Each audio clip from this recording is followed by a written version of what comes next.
এশিয়ার দেশগুলোর সঙ্গে সম্পর্ক উন্নয়নের মাধ্যমে যুক্তরাষ্ট্রের সম্ভাবনাকে কাজে লাগানোর তাগিদ ডেমোক্রেট ডেলিগেটদের। নির্বাচনে হিলারি জয়ী হবেন আশাবাদ ওবামার। তুরস্কে অভ্যুত্থান চেষ্টায় সিআইএ জড়িত অভিযোগ দেশটির বিরোধী দলের। ১৩০টি গণমাধ্যম বন্ধের নির্দেশ।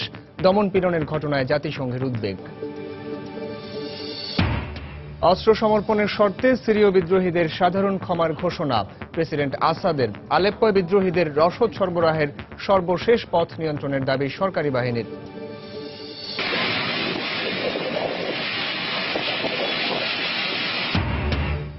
এবং নেপালে বন্যা ও ভূমিধসে ৫৮ জনের মৃত্যু। আকস্মিক বন্যায় পাকিস্তানে ২২ জনের প্রাণহানি। ভারতে বন্যা পরিস্থিতির অবনতি।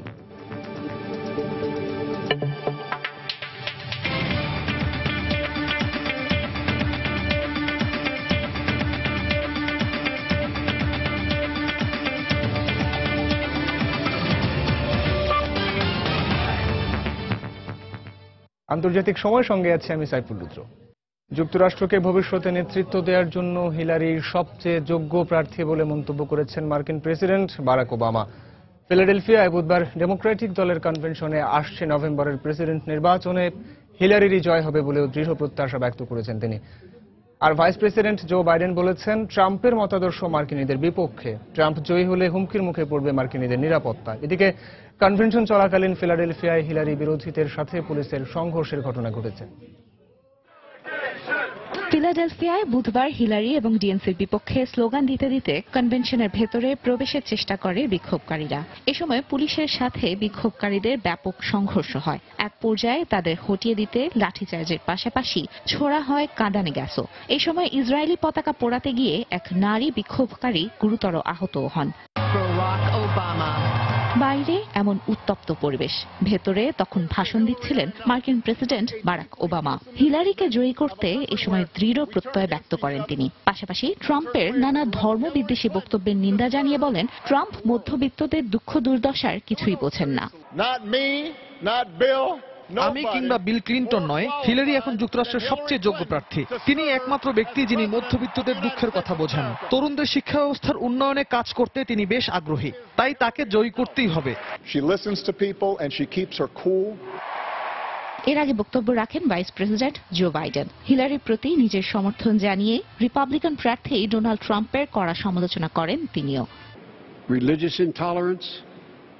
ট্রাম্প সাম্প্রদায়িক মনোভাবে বিশ্বাসী, যা মার্কিনীদের মূল্যবোধের সাথে কখনোই যায় না। তার মতাদর্শ জঙ্গিবাদ উস্কে দেয়, যা যুক্তরাষ্ট্রের নিরাপত্তার জন্য বড় হুমকি।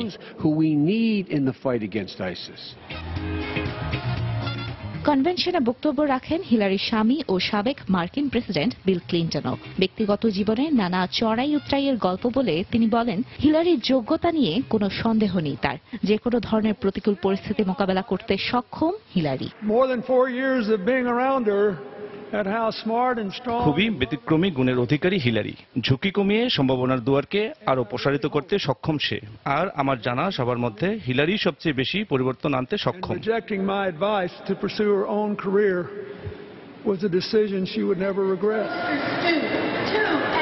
এছাড়া বক্তব্য রাখেন হিলারির রানিং মেট এবং vice president team king.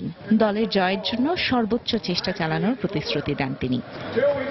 Democrat দলের এই কনভেনশন শেষ হবে শুক্রবার। শেষ দিন দলের প্রার্থী হিলারি ক্লিন্টন ভাষণ দেবেন এতে। তানজিম মুনিয়াজ, সময় সংবাদ।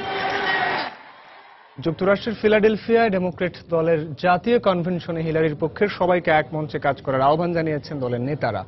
কনভেনশনের তৃতীয় দিনে সেখানকার সবশেষ তথ্য জানিয়েছেন আমাদের প্রতিনিধি শিহাবুদ্দিন কিসলু। কনভেনশনের তৃতীয় দিনে আজকে ভাইস প্রেসিডেন্ট মনোনয়ন চূড়ান্ত করা হয়েছে। আজকে সারাদিনের কর্মসূচিতে সাবেক নিরাপত্তা অ্যাডভাইজার লিও পেনেট্রা, নাগরিক অধিকার নেতা জেসি জ্যাকসন এবং নিউ ইয়র্কের মেয়র বিল ব্লাজিও সহ অনেক গুরুত্বপূর্ণ বক্তা বক্তব্য রেখেছেন। তারা তাদের বক্তব্যে দলকে সুসংহত করে ঐক্যবদ্ধভাবে আগামী নির্বাচনে বিজয় ছিনিয়ে আনার প্রত্যাশা ব্যক্ত করেছেন। ফিলাডেলফিয়ার ডেমোক্রেট কনভেনশন সেন্টার থেকে শিহাবুদ্দিন কিসলু, সময় সংবাদ। বাংলাদেশ সহ এশিয়ার দেশগুলোর সঙ্গে সম্পর্ক উন্নয়নের মাধ্যমে আগামী দিনে যুক্তরাষ্ট্রের সম্ভাবনাগুলোকে কাজে লাগানো প্রয়োজন বলে মনে করছেন ডেমোক্রেট দলীয় ডেলিগেটরা। পাশাপাশি বর্তমান বিশ্ব পরিস্থিতিতে যুক্তরাষ্ট্রের জন্য বিশ্বের কাছে গ্রহণযোগ্য নেতৃত্ব জরুরি হয়ে পড়েছে বলেও মনে করছেন তারা। এসব দিক বিবেচনায় হিলারি ক্লিনটনের কোনো বিকল্প নেই বলে মত ফিলাডেলফিয়ার ডেমোক্রেট কনভেনশনে যোগ দেয়া প্রেস ডেলিগেট ও দলীয় সমর্থকদের। ফিলাডেলফিয়া থেকে আরও জানাচ্ছেন শিহাবুদ্দিন কিসলু।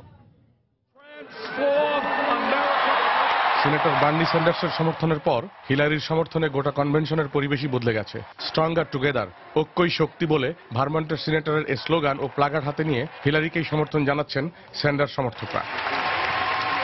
স্যান্ডার্স মনোনয়ন না পাওয়ায় কিছুটা মনক্ষুণ্ণ হলেও ব্যক্তি নয়, বরং দেশকেই বড় করে দেখছেন তারা। স্যান্ডার্স মনোনয়ন পেলে খুশি হতাম, কিন্তু এখন হিলারিকে সমর্থন করছি। বিল ক্লিনটনের বক্তব্য ডেমোক্রেটদের সুসংগঠিত হতে সাহায্য করবে বলে আশা করছি।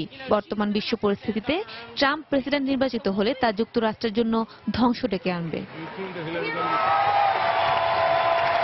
হল ভর্তি দলীয় সমর্থক এবং ডেলিগেটরা টান টান উত্তেজনা নিয়ে অংশগ্রহণ করেছেন এবং বিশেষ করে আজকে যে গুরুত্বপূর্ণ কাজটি হয়েছে সেটি হচ্ছে বিভিন্ন রাজ্য থেকে আগত ডেলিগেটরা তাদের পছন্দের প্রার্থীর পক্ষে ভোট দিয়েছেন। আগামী নির্বাচনে ডেমোক্রেটদের বিজয়ী একমাত্র লক্ষ্য উল্লেখ করে কনভেনশনে সবাই ঐক্যবদ্ধ বলে জানান অংশগ্রহণকারীরা। আমরা এখন স্যান্ডার্স কিংবা হিলারির সমর্থক নই। দলের স্বার্থে আমরা সবাই একটাই লক্ষ্য, রিপাবলিকানদের হারিয়ে কংগ্রেসে ডেমোক্রেটদের আধিপত্য অর্জন এবং হোয়াইট হাউসে ডেমোক্রেট প্রেসিডেন্ট নির্বাচিত করা। ভবিষ্যৎ প্রেসিডেন্ট হিসেবে হিলারিকে দেখছেন সবাই। পুরো কনভেনশন হল জুড়ে সবাই আশাবাদী এবং আনন্দে উচ্ছ্বসিত। রিপাবলিকান প্রেসিডেন্ট পদপ্রার্থী ডোনাল্ড ট্রাম্পকে নিয়ে গোটা বিশ্ব উদ্বিগ্ন বলে মন্তব্য করেন ওয়াশিংটন ডিসির ডেলিগেট রিচার্ড গুডস্টাইন। বিশ্বের যে কোনো নেতার কথাই বলুন না কেন, সবাই ট্রাম্পের অনভিজ্ঞতা ও তার ঘোষিত বিভিন্ন নীতির বিষয়ে উদ্বিগ্ন। জাপান, সৌদি আরব কিংবা দক্ষিণ কোরিয়ার পারমাণবিক সক্ষমতা অর্জন ও ন্যাটো জোটের বন্ধু রাষ্ট্রগুলোর বিষয়ে সঠিক সিদ্ধান্ত নিতে ট্রাম্প একেবারেই যোগ্য নয়। তার আগ্রাসী চিন্তা ভাবনা নিয়ে সবাই ভীত সন্ত্রস্ত। যুক্তরাষ্ট্রের ভবিষ্যৎ পররাষ্ট্রনীতি বিষয়ে মিজোরির সুপার ডেলিগেট ব্রায়ান ওহাবি বলেন, ওয়াশিংটনের স্বার্থেই দক্ষিণ পূর্ব ও দক্ষিণ এশীয় দেশগুলোর সঙ্গে সম্পর্কের উন্নয়ন জরুরি। সবাই আজ নিরাপত্তা নিয়ে উদ্বিগ্ন, এর সমাধান প্রয়োজন। পাশাপাশি যুক্তরাষ্ট্রের অর্থনৈতিক সম্ভাবনাগুলোকে কাজে লাগাতে বাংলাদেশ সহ দক্ষিণ পূর্ব ও দক্ষিণ এশীয় দেশগুলোর সঙ্গে অংশীদারত্বমূলক বন্ধুত্বের সম্পর্ক গড়ে তোলা উচিত। যুক্তরাষ্ট্রের অর্থনীতি শক্তিশালী হলে সারা বিশ্ব শক্তিশালী হবে। গত সোমবার শুরু হওয়া 4 দিনব্যাপী ডেমোক্রেটদের জাতীয় সম্মেলন বৃহস্পতিবার শেষ হচ্ছে। যুক্তরাষ্ট্রের ফিলাডেলফিয়ার ডেমোক্রেট কনভেনশন থেকে শিহাবুদ্দিন কিসলু, সময় সংবাদ। হিলারি ক্লিনটনের ইমেইল হ্যাক করতে রাশিয়াকে আহ্বান জানিয়েছেন ডোনাল্ড ট্রাম্প। বুধবার মার্কিন প্রেসিডেন্ট নির্বাচনের রিপাবলিকান প্রার্থী আবারও তার প্রতিপক্ষ ডেমোক্রেটিক হিলারি ক্লিনটনকে ইমেইল কেলেঙ্কারি নিয়ে আক্রমণ করেন। তিনি বলেন, পররাষ্ট্রমন্ত্রী থাকাকালীন হিলারি অফিসের কাজে ব্যক্তিগত ইমেইল সার্ভার ব্যবহার করেছেন। এই তথ্য প্রকাশ হওয়ার পর এ নিয়ে তদন্ত শুরু হলে 30,000 ইমেইল জেনে শুনে এফবিআই এর কাছে হস্তান্তর করেননি তিনি। ট্রাম্প দাবি করেছেন, সেসব ইমেইল ফাঁস হলে হিলারির মার্কিন গোপন তথ্য পাচারের খবর প্রকাশ হয়ে যাবে। এরপরে তিনি রাশিয়ার উদ্দেশ্যে বলেন হিলারির এই 30,000 ইমেইল হ্যাক করতে। এদিকে বার্নি স্যান্ডার্সকে সরাতে ডেমোক্রেটিক ন্যাশনাল কমিটি পরিকল্পনা করেছিল এমনটা দাবি করে কিছু দলীয় কর্মীদের গোপন ভয়েস ইমেইল প্রকাশ করেছে। তুরস্ক অভ্যুত্থান চেষ্টায় মার্কিন গোয়েন্দা সংস্থা সিআইএ এর হাত রয়েছে বলে অভিযোগ করেছে দেশটির বিরোধী দল ন্যাশনালিস্ট মুভমেন্ট পার্টি। যুক্তরাষ্ট্র তুরস্কে গৃহযুদ্ধ বাঁধানোর চেষ্টা করছে বলেও দাবি করেন দলটির নেতারা। এদিকে তুরস্ক জুড়ে দমন পীড়নের ঘটনায় উদ্বেগ জানিয়ে গণগ্রেফতার বন্ধে তুর্কি সরকারের প্রতি আহ্বান জানিয়েছেন জাতিসংঘ মহাসচিব বান কি মুন। এর মধ্যে দেশটিতে চলমান শুদ্ধি অভিযানের ধারাবাহিকতায় এবার 130টি গণমাধ্যম বন্ধ করে দিয়েছে সে দেশের সরকার। সেনা অভ্যুত্থান চেষ্টায় জড়িত থাকার অভিযোগে নতুন করে অপসারণ করা হয়েছে 1600 সেনা সদস্যকে। তুরস্কে সেনা অভ্যুত্থান চেষ্টা ব্যর্থ হওয়ার পর সেনা, পুলিশ, সরকারি চাকরিজীবী, বিচারক ও শিক্ষকের পর এবার গণমাধ্যম সংশ্লিষ্টদের উপর নেমে এসেছে নির্যাতনের খড়গ। 42 জন সাংবাদিকের বিরুদ্ধে গ্রেফতারি পরোয়ানা জারির 2 দিন পর বুধবার আরও 47 জন সাংবাদিকের বিরুদ্ধে একই পরোয়ানা জারি করা হয়। এখানেই শেষ নয়, 16টি টেলিভিশন চ্যানেল, 45টি সংবাদপত্র ও 23টি রেডিও স্টেশন সহ বন্ধ করে দেওয়া হয়েছে 130টিরও বেশি গণমাধ্যম প্রতিষ্ঠান। এদিকে অভ্যুত্থান চেষ্টায় অভিযুক্ত যুক্তরাষ্ট্রে বসবাসরত তুরস্কের ধর্মীয় নেতা ফেতুল্লাহ গুলেনের সঙ্গে যোগাযোগ রাখার অভিযোগে 1684 জন সেনা সদস্যকে দায়িত্ব থেকে অব্যাহতি দেওয়া হয়েছে। এদের মধ্যে 127 জন জেনারেল ও 32 জন অ্যাডমিরাল রয়েছেন বলে সিএনএন তুরস্ক শাখার বরাতে জানায় রয়টার্স। এ অবস্থায় সুনির্দিষ্ট প্রমাণ ছাড়া কারো বিরুদ্ধে ব্যবস্থা নেওয়া থেকে বিরত থাকতে তুরস্কের প্রতি আহ্বান জানিয়েছেন জাতিসংঘ মহাসচিব বান কি মুন। বুধবার তুর্কি পররাষ্ট্রমন্ত্রীর সঙ্গে এক ফোনালাপে তিনি তুরস্কে চলমান দমন-পীড়নের বিষয়ে উদ্বেগ প্রকাশ করেন। তবে সরকার উৎখাত চেষ্টায় জড়িতদের বিরুদ্ধে এরদোয়ান সরকারের কঠোর অবস্থানকে সমর্থন দিয়ে যাচ্ছে দেশটির সাধারণ জনগণ। বুধবারও আঙ্কারা ও ইস্তাম্বুলে বিক্ষোভ র্যালিতে সরকার সমর্থকরা পাশ্চাত্যের বিরুদ্ধে তুরস্কে ষড়যন্ত্র উস্কে দেওয়ার অভিযোগ আনেন।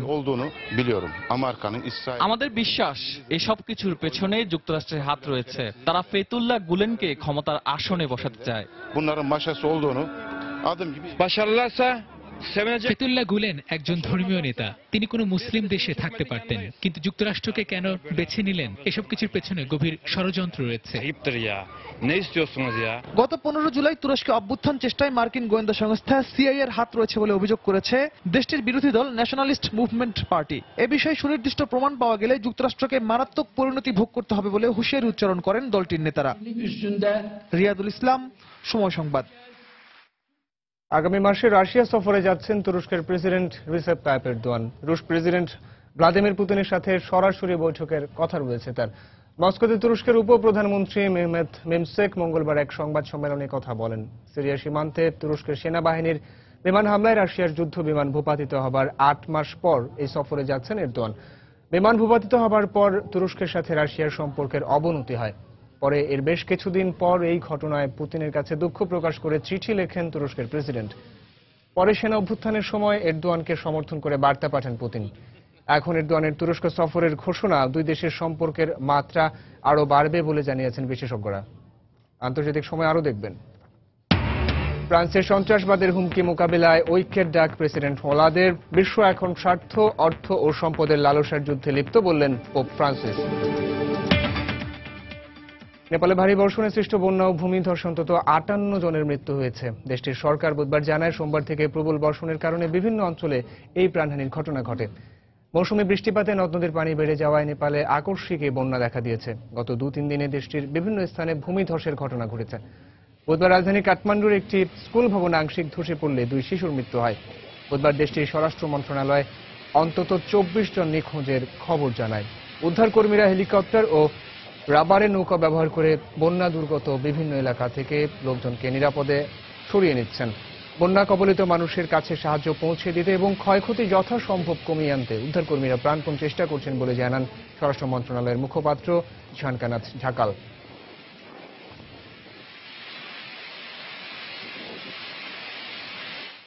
আকস্মিক বন্যায় পাকিস্তানের খাইবার পাখতুনখাওয়া ও পাঞ্জাবে 22 জনের মৃত্যু হয়েছে। এছাড়া ভারতের কয়েকটি রাজ্যে বন্যা পরিস্থিতির অবনতি হয়েছে। পাকিস্তানের আবহাওয়া বিভাগ জানায়, বুধবার এই 2 অঞ্চলে বৃষ্টিপাতের মাত্রা বৃদ্ধি পাওয়ার কারণে আকস্মিক বন্যার ঘটনা ঘটে। পাঞ্জাবের দুর্যোগ ব্যবস্থাপনা বিভাগ জানায়, প্রদেশটির আবোটাবাদ ও উপেরদির এলাকায় আকস্মিক বন্যায় 5 জনের মৃত্যু হয়েছে। এর মধ্যে আবোটাবাদে 90 মিলিমিটার বৃষ্টির রেকর্ড করেছে দেশটির আবহাওয়া বিভাগ। এছাড়া খাইবার পাখতুনখাওয়া এলাকায় আকস্মিক বন্যায় একটি যাত্রীবাহী বাস খাদে পড়ে 17 জনের মৃত্যু হয়েছে বলে জানিয়েছে দেশটির গণমাধ্যম। ভারতের আসাম, হরিয়ানা ও বিহারের বন্যা পরিস্থিতির অবনতি হয়েছে। বন্যা দুর্গত অঞ্চল থেকে নাগরিকদের নিরাপদ এলাকায় সরে যেতে বলেছে দেশটির দুর্যোগ ব্যবস্থাপনা কর্তৃপক্ষ।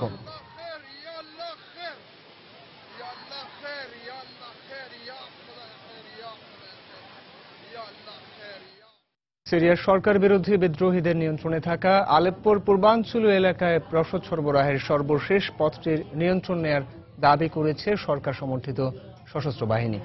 এ অবস্থায় বিদ্রোহী যোদ্ধাদের প্রতি অস্ত্র সমর্পণের আহ্বান জানিয়েছে সিরীয় সরকার ও রাশিয়া। মঙ্গলবার রাষ্ট্রীয় টেলিভিশন সানায় প্রচারিত এক লিখিত বিবৃতিতে আরও বলা হয়, স্বাভাবিক জীবনে ফিরে আসার সুযোগ দিতে বিদ্রোহীদের সাধারণ ক্ষমার বিষয়টিও বিবেচনা করা হবে। এদিকে মানবিজ শহরে মার্কিন জোটের সাম্প্রতিক বিমান হামলায় বেসামরিক মানুষ হতাহতের বিশ্বাসযোগ্য তথ্য রয়েছে বলে নিশ্চিত করেছে পেন্টাগন। ট্রাকে পেতে রাখা শক্তিশালী বোমার বিস্ফোরণের পর দিক বিদিক ছুটতে থাকে আতঙ্কিত মানুষ। ঘটনার রেশ কাটতে না কাটতেই দ্বিতীয় গাড়ি বোমা হামলা চালায় আইএস। কুর্দি অধ্যুষিত কামিশি অঞ্চলে এই 2 আলাদা বিস্ফোরণে প্রাণ হারায় অর্ধশতাধিক মানুষ। মূলত কুর্দি পুলিশ আর সরকারি কর্মকর্তাদের লক্ষ্য করে আইএস এই হামলা চালিয়েছে বলে ধারণা করা হচ্ছে। এদিকে গেল 19 জুলাই সিরিয়ার মানবিজ এলাকায় মার্কিন নেতৃত্বাধীন জোটের বিমান হামলায় বিপুল সংখ্যক নিরপরাধ মানুষ নিহত হয়েছে এমন অভিযোগের সত্যতা মিলেছে। ওই ঘটনার আনুষ্ঠানিক তদন্ত প্রক্রিয়াধীন রয়েছে বলেও জানান জোটের মুখপাত্র কর্নেল গ্রিসগারভার। আন্তঃবাহিনীর তদন্ত ও সামাজিক যোগাযোগ মাধ্যমে প্রকাশিত তথ্য উপাত্তে মার্কিন সামরিক জোটের হামলায় বেসামরিক মানুষ ভিকটিম হয়েছে এমন অনেক বিশ্বাসযোগ্য তথ্য পাওয়া গেছে। তাই এই অভিযোগের আনুষ্ঠানিক তদন্ত শুরুর সিদ্ধান্ত নিয়েছি আমরা। বিদ্রোহীদের দখলে থাকা সিরিয়ার বৃহত্তম শহর আলেপ্পোর পূর্বাঞ্চলের নিয়ন্ত্রণ প্রচেষ্টায় বড় ধরনের সাফল্য পেয়েছে সরকারি বাহিনী। সেখানকার পণ্য সরবরাহের সবশেষ পথটি বন্ধের পর এটি ঘিরে রেখেছে সরকার সমর্থিত সশস্ত্র যোদ্ধারা। বিদ্রোহী যোদ্ধাদের প্রতি অস্ত্র সমর্পণের আহ্বান জানিয়েছে দেশটির সেনাবাহিনী। দেওয়া হয়েছে সাধারণ ক্ষমা ঘোষণার প্রস্তাবও। রসদ পাঠানোর সবশেষ পত্রও বন্ধ হওয়ায় খাদ্যসহ প্রয়োজনীয় ত্রাণ সরবরাহের আর কোনো সুযোগই খোলা না থাকায় উদ্বেগ জানিয়েছে Syrian observatory for human rights. সরকারি বাহিনীর টানা অবরোধে গেল 2012 সাল থেকে একরকম বন্দি জীবন যাপন করছেন এখানকার প্রায় 2.5 লাখেরও বেশি মানুষ। জাহিদুর রহমান, সময় সংবাদ। আইএসের দখলমুক্ত হবার পর সিরিয়ার সির্ত শহরে ফিরতে শুরু করেছেন স্থানীয় বাসিন্দারা। বুধবার প্রথমবারের মতো বেশ কয়েকটি পরিবার নিজ এলাকায় ফিরে আসেন বলে জানিয়েছে আন্তর্জাতিক সংবাদ মাধ্যম। 2015 সালে এই অঞ্চলটি আইএস দখলে নিলে এলাকা ছেড়ে পালিয়ে যান বহু বাসিন্দা। তবে জাতিসংঘ সমর্থিত সরকারি বাহিনী গেল কয়েক সপ্তাহে ধারাবাহিক অভিযানে সির্ত শহরটি সম্পূর্ণ নিয়ন্ত্রণে নিলে পরিস্থিতি পাল্টাতে শুরু করে। সির্ত দখলের পর এখন পশ্চিমাঞ্চলীয় মেস্তারা শহরকে সম্পূর্ণ শত্রুমুক্ত করতে অভিযান অব্যাহত রেখেছে লিবীয় বাহিনী। সৌদি আরবের সীমান্তে ইয়েমেনি সেনার গুলিতে 4 সৌদি সীমান্তরক্ষী নিহত হয়েছে। প্রেস টিভি জানায়, সৌদি আরবের পৃথক 2 সীমান্ত এলাকা রবআহ ও খোবা এলাকায় বুধবার এই ঘটনা ঘটে। দূর থেকে স্নাইপার রাইফেলের মাধ্যমে সেনাদের হত্যা করা হয় বলে জানিয়েছে তারা। এর আগে মঙ্গলবার ইয়েমেনের তাইজ প্রদেশে একটি গ্রামের 50 নাগরিককে সৌদি সমর্থিত বিদেশি সেনারা আগুনে পুড়িয়ে হত্যা করেছে। গত 1 বছর ধরে সৌদি আরব এবং ইয়েমেনের মধ্যে চলা সংঘর্ষে 9400 জনের মৃত্যু হয়েছে বলে জানিয়েছে বেশ কয়েকটি আন্তর্জাতিক মানবাধিকার সংগঠন।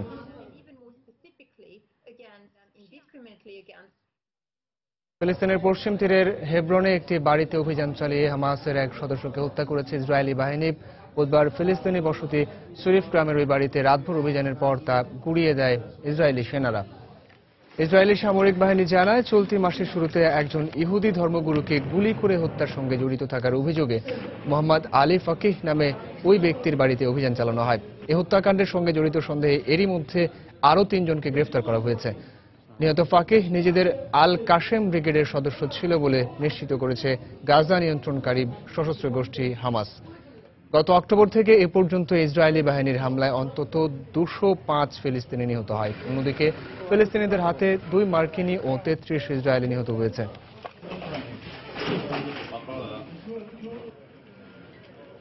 আন্তর্জাতিক সময় আরো যা দেখবেন। পাকিস্তান অধিকৃত কাশ্মীরে হাজার হাজার নারীর বিক্ষোভ। ভারতের কাশ্মীরে আন্দোলনকারীদের উপর পুলিশের দমন পীড়নের নিন্দা।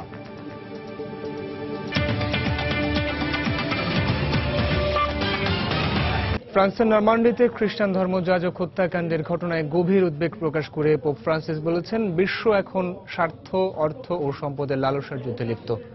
পরিস্থিতি মোকাবিলায় ঐক্যের ডাক দিয়েছেন প্রেসিডেন্ট ফ্রান্সোয়া ওলাদ। এদিকে হামলায় জড়িত 2 ব্যক্তির ভিডিও প্রকাশ করেছে আইএসের বার্তা সংস্থা আমাক। নিজেদের নাম আবু ওমর ও আবু জলিল আল হানফাই উল্লেখ করে তারা আইএস প্রধান আবু বকর আল বাগদাদের প্রতি আনুগত্য প্রকাশ করে, যদিও পুলিশ তাদের মধ্যে একজনের নাম আদেল কিরমিসে বলে দাবি করেছে। দ্বিতীয় হামলাকারীর পরিচয় শনাক্ত করতে ডিএনএ পরীক্ষার নমুনা সংগ্রহের কথা জানিয়েছে কর্তৃপক্ষ। ফ্রান্সের এটিয়েন দু হুবে শহরের এই মসজিদে আসরের নামাজ আদায় করতে এসে খ্রিস্টান যাজকের ওপর হামলার তীব্র নিন্দা জানান মুসল্লিরা। ধর্মের নামে নৃশংসতা প্রতিহত করতে মসজিদগুলোয় ইসলামের সঠিক শিক্ষা প্রচারের পাশাপাশি সবার মধ্যে সম্প্রীতির বন্ধন দৃঢ় করার তাগিদ দেন এই ইসলামী নেতা। উগ্রবাদীরা ইসলামের নামে নৃশংসতা চালিয়ে আমাদের মধ্যে বিভেদ সৃষ্টির চেষ্টা করছে, কিন্তু এতে আমাদের সৌহার্দ্যের বন্ধন আরো দৃঢ় হয়েছে। শহরটির এই ক্যাথলিক গির্জায় মঙ্গলবার মর্নিং ম্যাশ চলার সময় 2 আইএস জঙ্গির হামলায় নিহত হন 86 বছর বয়সী ক্যাথলিক ধর্মযাজক ফাদার জ্যাক এমেল সহ 2 জন। গির্জার বাইরে ফুল দিয়ে নিহতদের প্রতি শ্রদ্ধা ও শোক জানান স্থানীয় বাসিন্দারা। শহরের অন্য গির্জায় আয়োজন করা হয় বিশেষ প্রার্থনার। একই চিত্র প্যারিসের নটর ডেম গির্জায়। তবে এখানে আগতদের তালিকায় স্থানীয় বাসিন্দাদের পাশাপাশি ছিলেন ফরাসি প্রেসিডেন্ট ফ্রান্সোয়া ওলাদ, প্রধানমন্ত্রী ম্যানুয়েল ভলস সহ রাজনৈতিক, সামাজিক ও ধর্মীয় সংগঠনের শীর্ষ নেতারা। এ সময় তারা দেশের নিরাপত্তা প্রতিষ্ঠায় সব ভেদাভেদ ভুলে ঐক্যের ডাক দেন। ঘটনার পর দেশ জুড়ে প্রতিটি ধর্মীয় উপাসনালয়ের বাইরে কড়া অবস্থান নিয়েছে নিরাপত্তা বাহিনী। দেশে নিরাপত্তা জোরদারের বিষয়ে বিরোধী দলের পরামর্শকেও গুরুত্বের সঙ্গে দেখার কথা জানান স্বরাষ্ট্রমন্ত্রী বেরনার্ড ক্যাজিয়ানো। ইউরোপে সাম্প্রতিক জঙ্গি হামলার ঘটনায় উদ্বেগ প্রকাশ করে পোপ ফ্রান্সিস বলেছেন, বিশ্ব এখন যুদ্ধে লিপ্ত। তবে এ যুদ্ধের পেছনে ধর্মকে নয়, বরং স্বার্থ, অর্থ ও প্রাকৃতিক সম্পদের লালসাকে দায়ী করেন তিনি। সব ধর্ম শান্তি আর সম্প্রীতির কথা বলে। প্রকৃত ধর্মপ্রাণ মানুষ রক্তপাত বিরোধী। এদিকে গির্জায় 2 হামলাকারীর আইএস নেতা আবু বকর আল বাগদাদির প্রতি আনুগত্য প্রকাশ করার একটি ভিডিও প্রকাশ করেছে আমাক। ঘটনার দিন দুজনেই পুলিশের গুলিতে নিহত হয়। ভিডিওতে তারা নিজেদের নাম আবু ওমর ও আবু জলিল আল হানফাই দাবি করলেও পুলিশ জানায় তাদের একজন 19 বছর বয়সী আদেল কিরমিশে। সে আইএসে যোগ দিতে 2 বার সিরিয়ায় যাওয়ার চেষ্টায় ব্যর্থ হয়। প্রসিকিউটর কার্যালয় তাকে আটকের প্রস্তাব করলেও বিচারক তা বাতিল করে গৃহবন্দী রাখার নির্দেশ দেন। তাকে নজরদারির জন্য শরীরে ইলেকট্রনিক ট্যাগ বসানো হয়। কর্মদিবসের প্রথম কয়েক ঘন্টা যন্ত্রটি বন্ধ থাকার সুযোগে কিরমিশে ও তার সহযোগী এই হামলা চালিয়েছে বলে ধারণা করা হচ্ছে। এদিকে দ্বিতীয় ব্যক্তির পরিচয় অনুসন্ধানে ডিএনএ নমুনা সংগ্রহের কথা জানিয়েছে কর্তৃপক্ষ। সঞ্জনা চৌধুরী, সময় সংবাদ। নয়াদিল্লিতে প্রধানমন্ত্রী নরেন্দ্র মোদীর সঙ্গে দেখা করেছেন বাংলাদেশের স্বরাষ্ট্রমন্ত্রী আসাদুজ্জামান খান কামাল। নিরাপত্তা ও সীমান্ত ইস্যুতে বৃহস্পতিবার দুদেশের স্বরাষ্ট্রমন্ত্রী পর্যায়ের বৈঠকের আগে তাদের মধ্যে এই বৈঠক হয়। স্বরাষ্ট্রমন্ত্রী আসাদুজ্জামান খান কামালের নেতৃত্বে বুধবার বাংলাদেশের একটি প্রতিনিধি দল দিল্লিতে পৌঁছায়। অভ্যন্তরীণ নিরাপত্তার পাশাপাশি সীমান্ত ব্যবস্থাপনায় পারস্পরিক সহযোগিতার ভিত্তিতে কাজ করার বিষয়ে ভারতীয় স্বরাষ্ট্রমন্ত্রীর সঙ্গে তার আলোচনার কথা রয়েছে। সীমান্ত চুক্তি বাস্তবায়নের বিষয়টি পর্যালোচনার পাশাপাশি দুদেশের সম্পর্ক উন্নয়নের লক্ষ্যে প্রয়োজনীয় পদক্ষেপ গ্রহণের বিষয়ে আলোচনা হবারও কথা জানায় গণমাধ্যম। চোরাচালানো অবৈধ অনুপ্রবেশ বন্ধের সীমান্তে নিরাপত্তা বাড়াতে একমত হয়েছে বাংলাদেশ ও ভারতের সীমান্তরক্ষী বাহিনী। পশ্চিমবঙ্গের শিলিগুড়িতে বিজিবি ও বিএসএফ এর ডিজি পর্যায়ের বৈঠকে এই সিদ্ধান্ত নেওয়া হয়। মঙ্গলবার শুরু হওয়া 4 দিনব্যাপী এই বৈঠক চলবে আগামী শুক্রবার পর্যন্ত। বৈঠকে সীমান্ত নিরাপত্তা সংক্রান্ত যে কোনো তথ্য 72 ঘন্টার মধ্যে আদান প্রদানের বিষয়েও সিদ্ধান্ত হয়। যারা সীমান্ত এলাকায় সক্রিয় অপরাধীদের তালিকা বিনিময় করা হয়। সীমান্ত এলাকা দিয়ে অপরাধীদের অবৈধ অনুপ্রবেশ ঠেকানোর বিষয়টি বিশেষ গুরুত্ব পায় এই বৈঠকে।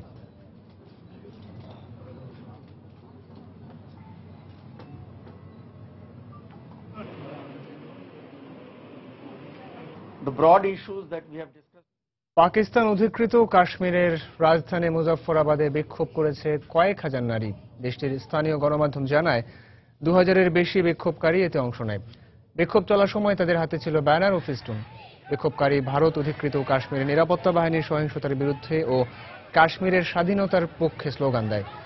বিক্ষোভকারী এই নারীদের পরিবার মুজফফরাবাদের শরণার্থী ক্যাম্পগুলোতে বসবাস করেন। কাশ্মীর বিভক্ত হবার পর পাকিস্তানে চলে আসেন তারা। এদিকে জুলাইয়ের 8 তারিখ থেকে চলা সংঘর্ষে ভারত অধিকৃত কাশ্মীরে এখন পর্যন্ত 46 জন নিহত হয়েছে বলে জানিয়েছে ভারতীয় গণমাধ্যম। লস্কর-ই তৈয়বার সদস্য জাহিবুদ্দিন আনসারি ওরফে আবু জান্দালকে 2006 সালে আওরঙ্গাবাদ অস্ত্র চোরাচালান মামলায় দোষী সাব্যস্ত করা হয়েছে। সংঘবদ্ধ অপরাধ দমন আইনের অধীনে বৃহস্পতিবার এই রায় দেন মহারাষ্ট্রের এক আদালত। একই অভিযোগ আবু জান্দালের 11 সহযোগীকেও দোষী সাব্যস্ত করা হয়েছে। স্থানীয় সংবাদ মাধ্যম জানায় 2006 সালে একটি গাড়িতে অভিযান চালিয়ে বিপুল পরিমাণ বিস্ফোরক, 10টি AK-47 বন্দুক সহ 30,000 রাউন্ড গুলি উদ্ধার করে 3,000 রাউন্ড গুলি উদ্ধার করে মহারাষ্ট্র সন্ত্রাস বিরোধী স্কোয়াড। সে সময় 3 সন্দেহভাজনকে গ্রেফতার করা হলেও একজন পালিয়ে যেতে সক্ষম হয়। পুলিশের ধারণা পলাতক ওই ব্যক্তি আবু জান্দাল। পরবর্তীতে 2013 সালে অস্ত্রসহ গ্রেফতার হলে আবু জান্দালের বিরুদ্ধে এই অস্ত্র মামলার কার্যক্রম শুরু হয়।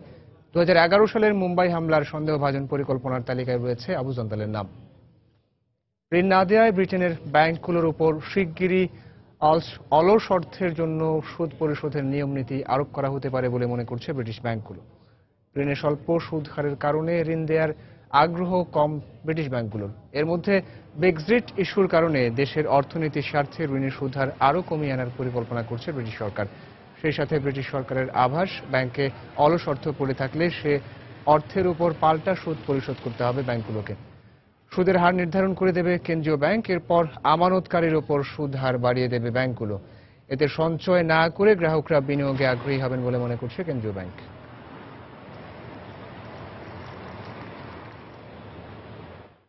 বিশ্ববাজারে জ্বালানির দাম কম থাকায় বছরের দ্বিতীয় প্রান্তিকে মুনাফা কমেছে জ্বালানি প্রতিষ্ঠান ব্রিটিশ পেট্রোলিয়ামের। মুনাফা কমায় আয় লক্ষ্যমাত্রা এবং বিনিয়োগ লক্ষ্যমাত্রা কমিয়েছে বিপি। চলতি বছরের শেষ নাগাদ জ্বালানি উত্তোলনের পরিশোধন সহ অন্যান্য অবকাঠামো খাতে $1,700 কোটি মতো বিনিয়োগ করবে বিপি। গেল সপ্তাহে প্রতিষ্ঠানটির শেয়ারের দাম কমেছে 1.8%। সেই সাথে মুনাফা কমে দাঁড়িয়েছে $72 কোটি। জ্বালানি তেলের দাম বাড়লে জ্বালানি খাত সংশ্লিষ্ট প্রতিষ্ঠানগুলো ঘুরে দাঁড়াবে বলে মনে করছেন বিশ্লেষকরা।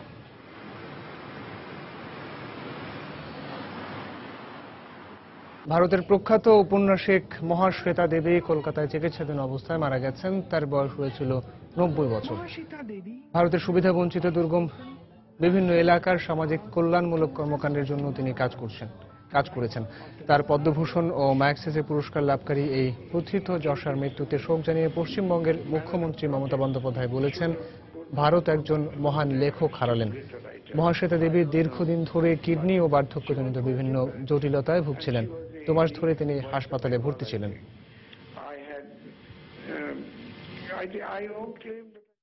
যুক্তরাষ্ট্রের ফ্লোরিডায় 4 ব্যক্তির জিকা ভাইরাসের সংক্রমণের খবর জানিয়েছে দেশটির গণমাধ্যম। জিকা ভাইরাস সংক্রমণের আগে এদের কেউই লাতিন আমেরিকা বা ক্যারিবীয় দেশ ভ্রমণ করেননি বলেও জানিয়েছে যুক্তরাষ্ট্রের স্বাস্থ্য মন্ত্রণালয়।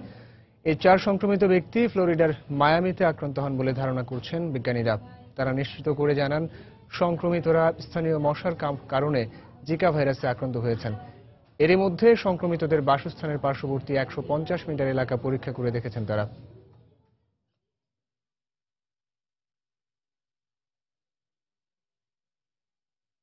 ভেনেজুয়েলার একটি চিড়িয়াখানায় গত 6 মাসে 50টি প্রাণী অনাহারে মারা গেছে বলে জানিয়েছে গণমাধ্যম।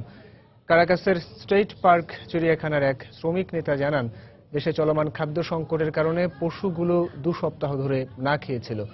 এই অবস্থায় বাঘ, সিংহের মতো মাংসাশী প্রাণীদের আম, কুমড়ো খাওয়ানো হচ্ছে। সে দেশের অন্যান্য চিড়িয়াখানার 16 বছর পর অনশন প্রত্যাহার করতে চলেছেন ভারতের মণিপুর রাজ্যের মানবাধিকার কর্মী ইরম চানু শর্মিলা। আগামী 9 আগস্ট তিনি অনশন প্রত্যাহার করবেন বলে জানিয়েছেন তিনি। পাশাপাশি শুরু করবেন রাজনৈতিক জীবনও। আসন্ন বিধানসভা নির্বাচনে স্বতন্ত্র প্রার্থী হবার ঘোষণা দিয়েছেন 44 বছর বয়সী শর্মিলা। 2000 সালে মণিপুরের রাজধানী ইম্ফলের উগ্রপন্থা কবলিত এলাকায় বিশেষ অভিযান চালানোর জন্য দেশের সশস্ত্র বাহিনীকে সীমাহীন ক্ষমতা দেওয়ার প্রতিবাদে অনশন শুরু করেন তিনি।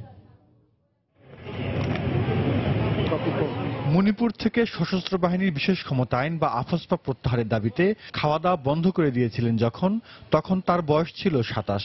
সেদিন মণিপুরের রাজধানী ইম্ফলের উগ্রপন্থা কবলিত এলাকায় অভিযান চালানোর জন্য দেশের সশস্ত্র বাহিনীকে প্রায় সীমাহীন ক্ষমতা দেওয়ার অভিযোগ ওঠে।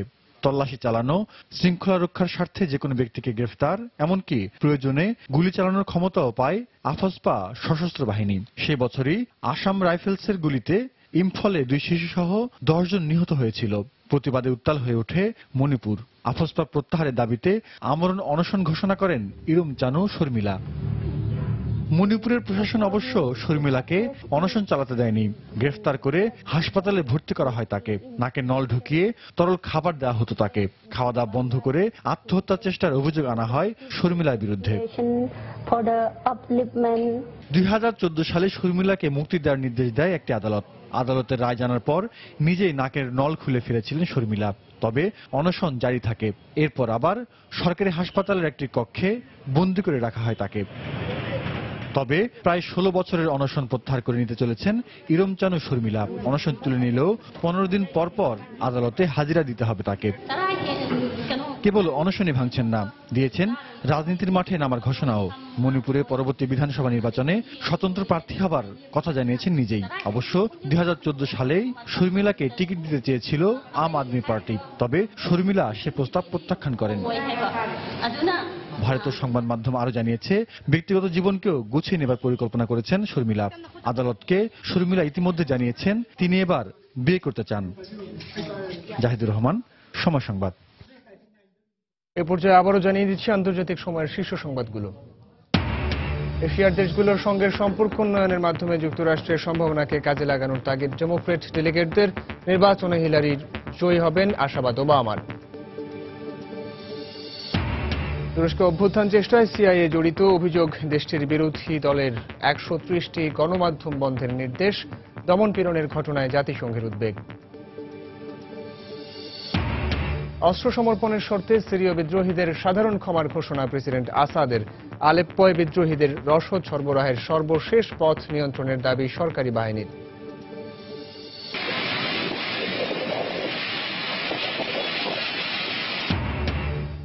এবং নেপালে বন্যা ও ভূমিধসে 58 জনের মৃত্যু, আকস্মিক বন্যায় পাকিস্তানে 22 জনের প্রাণহানি। ভারতে বন্যা পরিস্থিতির অবনতি।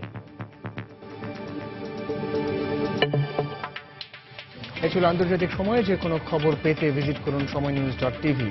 সঙ্গে থাকুন সময়।